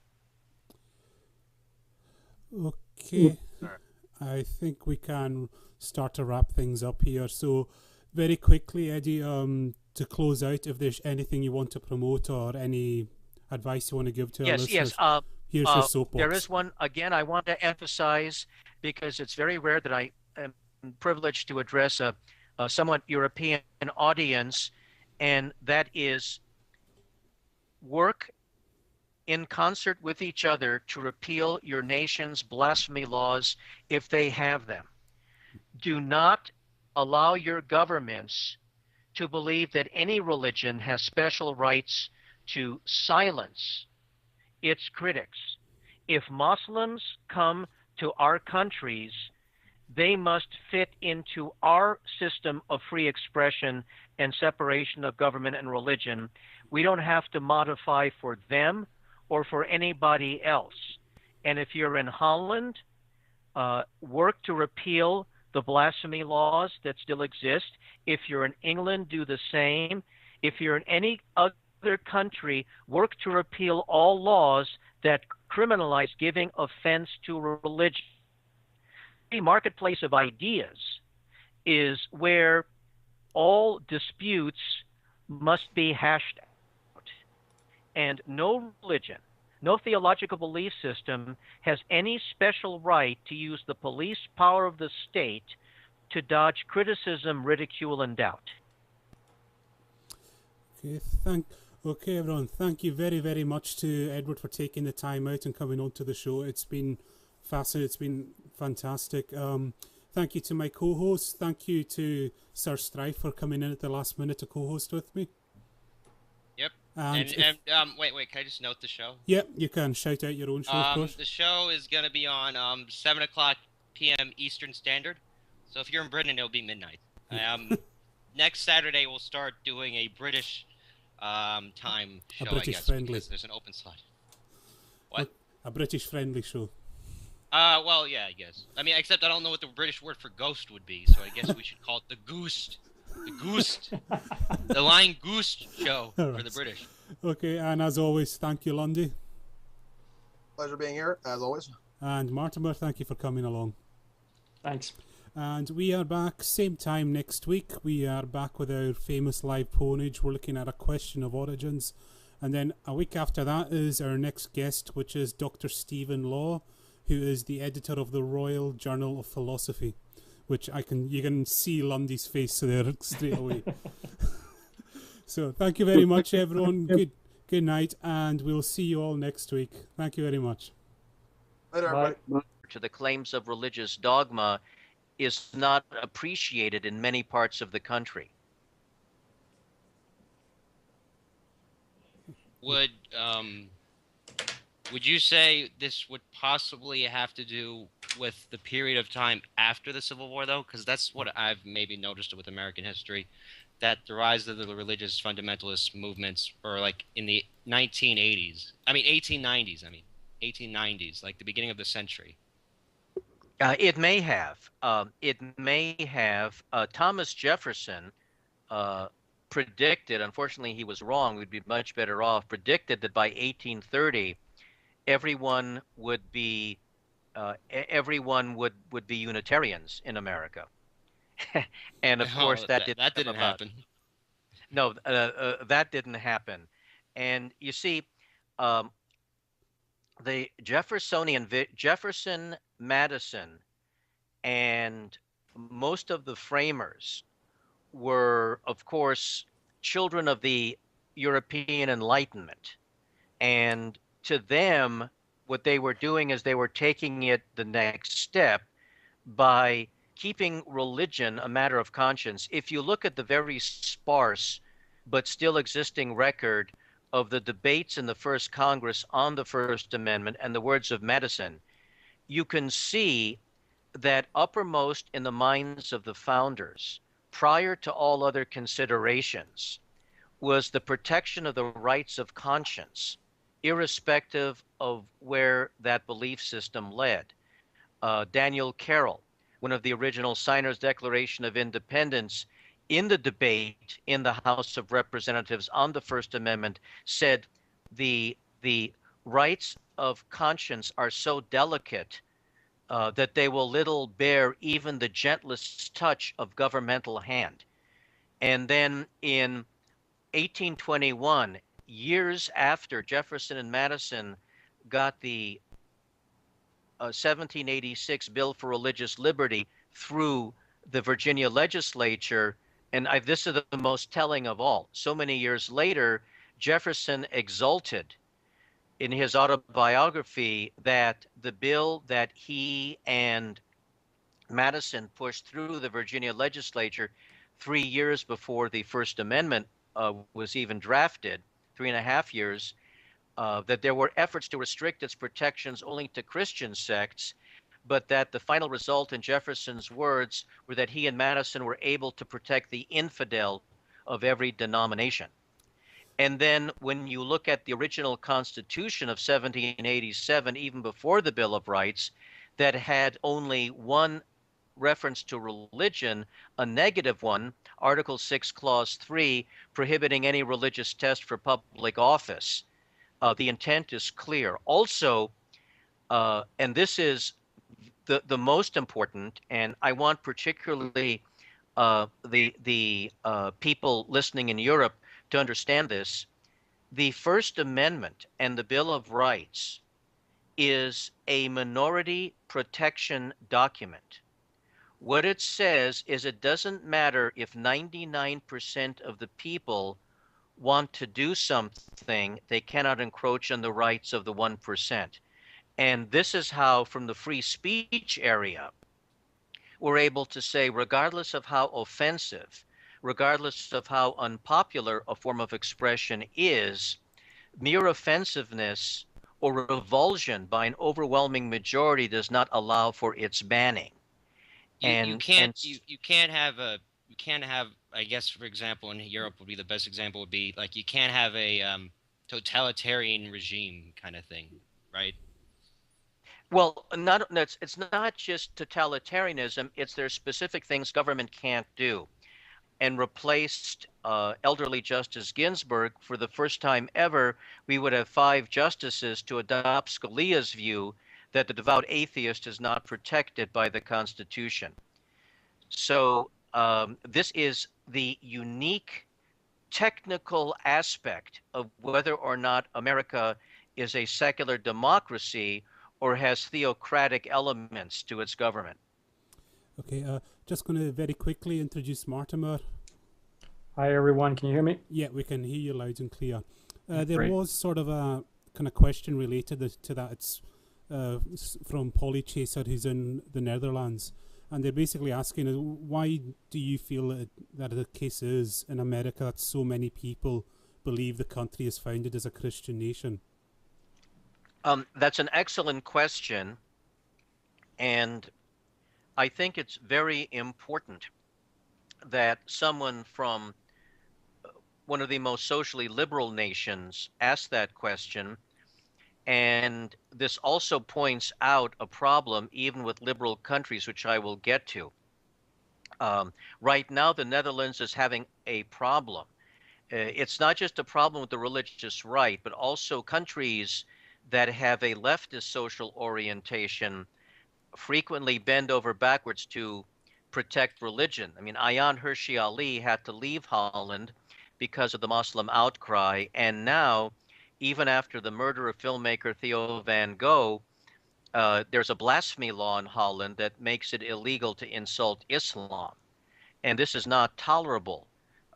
We cannot say to any religion, you have special rights to avoid being offended. But as far as America's unique situation is concerned, we have a twin track that has been applicable, I would say, since after the founding, or even before, from our puritanical roots. We are an advanced technological society, but there is also another track of a simple-minded kind of religious assent where one is deemed to be morally praiseworthy if one mindlessly buys into religious dogma without questioning. For instance, now this has been primarily the result of the religious right-wingers, but let me say, on behalf of conservatives, you can be a true conservative and believe in the free enterprise system, as did Ayn Rand, and not be a believer. It just happens that in the United States, general conservatism and religious fundamentalism go together. They don't have to by any kind of logic. But look at Ronald Reagan's campaign for president in 1980, when the religious right first came to power. And they asked him why he believed in God. And he said it would be the same as looking at a great meal and saying there's no cook. Or George Bush in 2000, when asked who his favorite political philosopher was, and said it was Jesus, and said Jesus told him to run. It seems that there are millions of Americans that still regard simple-minded, unquestioning acceptance of religious dogma as a virtue, and that's a cultural strain. The other thing I would say is that unlike Europe, we have not had religious wars fought on our soil. So we don't have a history of bloodshed of American against American. We've had over slavery in the Civil War, but we've never had Americans killing each other because of disagreements over what is to become of them after they die. Can I state something about that? Yep, go ahead. Um, And hello everybody, welcome to Trolling with Logic for 7th of April 2013. I'm your host Zulu Fight Runner / Trolling with Logic, also introducing my emergency co-host Sir Strife or Lying Ghost Show. Please say hello. Hello. Okay, like I say, we are a live kind of call-in show / podcast. So if you do want to call in, add the Skype contact Trolling with Logic. Just send me a message with the gist of the question. And also, please remember, when you call in, you're granting us permission to use your likeness because the show is recorded, uploaded to iTunes and YouTube. So, and also, if you can't get on today or if you have any feedback, the email address, as you can see at the bottom of your screen, is contact@trollingwithlogic. So, I will now introduce our special guest for today. He is an American lawyer, a political socialist activist, a well-known proponent of the Establishment Clause, also a very keen debater as well. He's kind of debated William Lane Craig, Matt Smith, Todd Friel, many people, and also has the honour of the chair of the First Amendment Task Force for the Council of Secular Humanism. Please, everyone, welcome Edward Tabash to the show. Welcome, Edward. Thank you very much. Also, just wanted to point out that in November of last year, I was made chair of the board of directors of the Center for Inquiry and the Council for Secular Humanism. Nice. Sir Strife, I think you had a few questions to start us off. Well, it was your show. You were going to do separation of church and state, right? Yeah. No, So, well, we'll go with that. So. What? Oh, go ahead. So, like I say, Eddie, you're a kind of lawyer and you specialise in separation of church and state. So, can you give us a rundown of what your kind of day-to-day job is? And like, Well, how many people would be in the United States and how many would be in the UK? Because that might determine how I initially explain this. I think we're a very mixed show, so I think play to like a non-US audience would be best. Well, I'm guessing. I would guess most likely British because right now it's 1 o'clock in 1 o'clock in the afternoon in America. Okay. I mean well, Eastern. Then, Eastern. okay. What I would say then is we have in the United States a written constitution that explicitly, though the actual history of it is sparse, yet the framing of the First Amendment to the United States Constitution, even with a sparse record, remarkably shows that James Madison, the future fourth president of the United States, being guided by Thomas Jefferson, the then third president of the United States, explicitly intended for believers and non-believers to be equal before the law, for government to be neutral. Just 4 years before drafting the First Amendment, in opposing religious assessments that would aid all religions in his native Virginia, Madison said, and what has been the consequences of almost 1,500 years of Christian rule? Corruption, indolence in the clergy. And Thomas Jefferson wrote, it does me no injury for my neighbor to say there are 20 gods or no God. It neither picks my pocket nor breaks my leg. Now, today's religious right wing and the 4.4 people they have on the Supreme Court, as opposed to the 4.6 people we have, take the view that government can side with all religions collectively against non-belief, all monotheistic religions that cannot favor one religion over others, but chillingly, as Justice Scalia has written, that the First Amendment does not protect the devout atheist.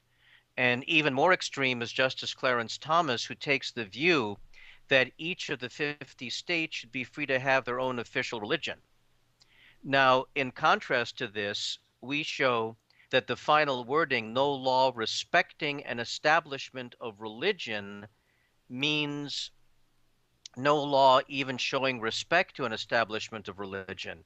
If the framers in 1789 were interested only in preventing government from favoring one sect over others, but would allow a collective siding with religion against non-belief, they would not have rejected two proposed wordings which did just that. In September of 1789, when the First Amendment was in the Senate before the conference resulted in the final wording, there were two proposals rejected. One, no religion shall be established over any other, and no sect elevated over any other. And yet those were rejected for the broader language. Also, in the months leading up to the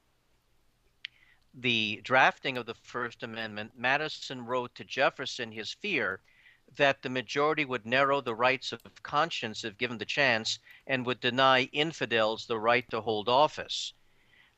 Even so, this sets the stage for why today's religious right is incorrect. What I do, also in conjunction with my work as chair of the National Legal Committee of Americans United for Separation of Church and State, is I participate in litigation that does not want to disadvantage the religion of anyone, but wants to make sure religion does not enjoy special privilege. For instance, when we have religious displays on public property, they are unconstitutional. And so there are numerous lawsuits to take down various crosses off of public property. I was very supportive of the litigation American Atheists brought in the state of Utah, where to commemorate fallen Utah State Trooper police officers, they lined highways with crosses. Now, to show you how ridiculous this becomes, many religious right-wing judges, in trying to uphold the display of crosses, will say that the Latin cross is no longer a religious symbol, but a secular one. Well, when was the last time you've seen a Latin cross atop a Jewish grave? So that's preposterous. The other things that we deal with are the efforts on the part now, unfortunately, of the very powerful Catholic Church to exempt not just the church itself, but any believing Catholic from having to provide contraception coverage for their employees, so they cover other prescription medication. And our argument is, unless you're the church itself that has a doctrinal right, if you're merely the participant or believer of a religion, you have no right to discriminate, to use your religion to discriminate against members of the general public. So that's sort of an overview of the law and its application.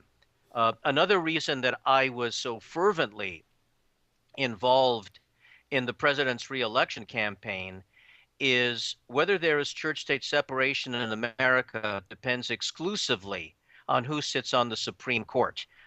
For those of you in the UK, the United States Supreme Court is, as it should be, an unelected body answerable to no one, the justices serving for life. But their interpretation of the Constitution is what the Constitution means. So right now there are 4.6 justices that say government must treat the non-believer equally, and 4.4 justices that allow some kind of preference for religion, with Justice Kennedy being the swing vote.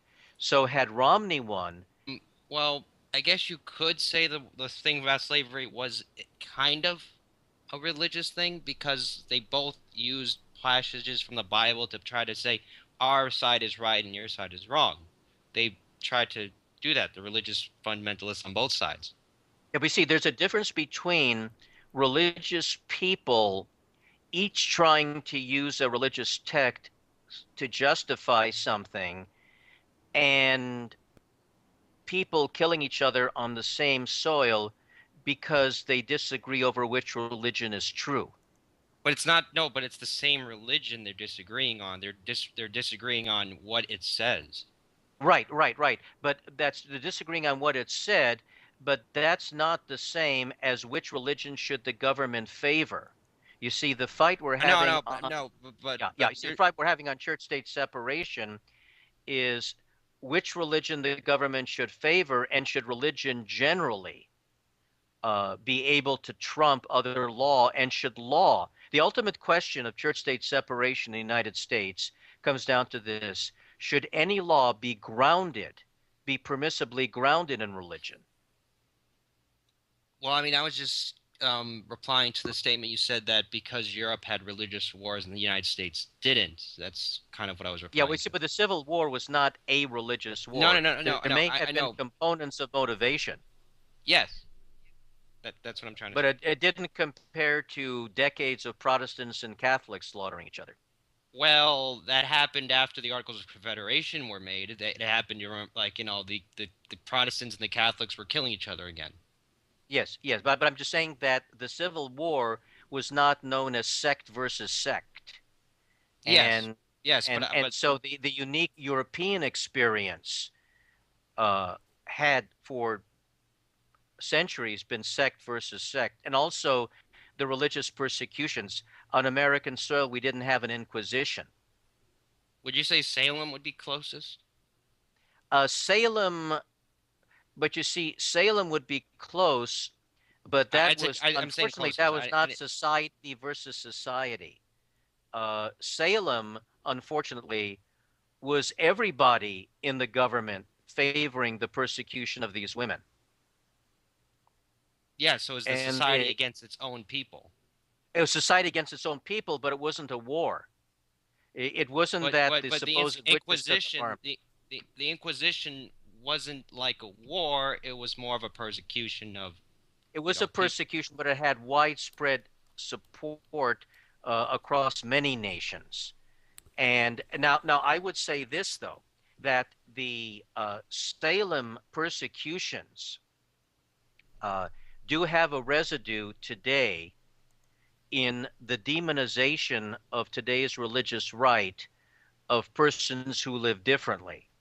So I would say that, though now it's on the wane, that the type of hostility against alternative belief systems stem from that. And even though it didn't have a murderous component, the fear of the heretic, though it didn't arise to the religious conflicts in Europe, the fear of the heretic, I think, fuels the virulent hatred of atheists, and even the now waning but still very powerful anti-gay movement in the United States.